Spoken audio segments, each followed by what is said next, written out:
দূর থেকে দেখে আধুনিক হাসপাতাল মনে হলেও কাছে গেলে ভুতুড়ে পরিবেশ। শুনশান, রোগীর উপস্থিতি নেই বললেই চলে। হাসপাতাল মাঠে বিচরণ করছে গরু ছাগল, অথচ এটি প্রবালদ্বীপ সেন্ট মার্টিনের একমাত্র স্বাস্থ্যসেবা কেন্দ্র।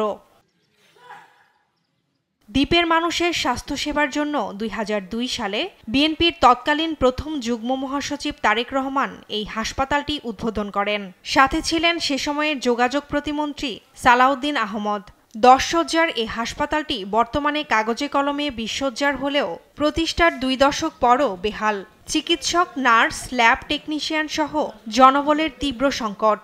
এখানে দীর্ঘদিন ধরে একটা পরিবারের স্থানীয় একজন দেখাশোনা করে, ডাক্তারের অনুপস্থিতি এখানে দেখাশোনার জন্য কেউ নাই। তারেক রহমানের স্মৃতি বহন করা হাসপাতালটিতে পরিবার পরিজন নিয়ে ব্যক্তিগত আস্তানা গড়ে তুলেছেন এক কর্মচারী। ক্যামেরার সামনে কথা বলতে রাজি হননি তিনি।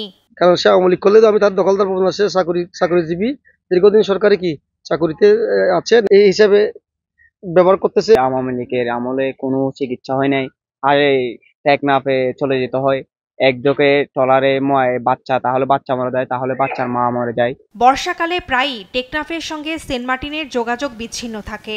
এ সময় গুরুতর অসুস্থ রোগী বা প্রসূতিদের উন্নত চিকিৎসার জন্য উপজেলা বা জেলা সদরে নেওয়া যায় না। তখন গুরুত্বপূর্ণ ভূমিকা রাখতে পারে হাসপাতালটি। এখানে আপাতত আমি একজনই আছি, আর আমার সহযোগী হিসেবে রমজান আঙ্কেল, উনি আছেন দুজন। আপাতত ডেলিভারি অফ আছে আর কি। আমাদের স্যার স্যার চেষ্টা করতেছে স্বাভাবিক করার জন্য আর কি সেবাটা। সময়ের পরিবর্তনে হাসপাতালটিতে আধুনিকতার ছোঁয়া লাগবে, এ প্রত্যাশা দ্বীপবাসী ও পর্যটকদের। ফারজানা আফরোজ টুম্পা, নিউজ ডেস্ক, দেশ টিভি।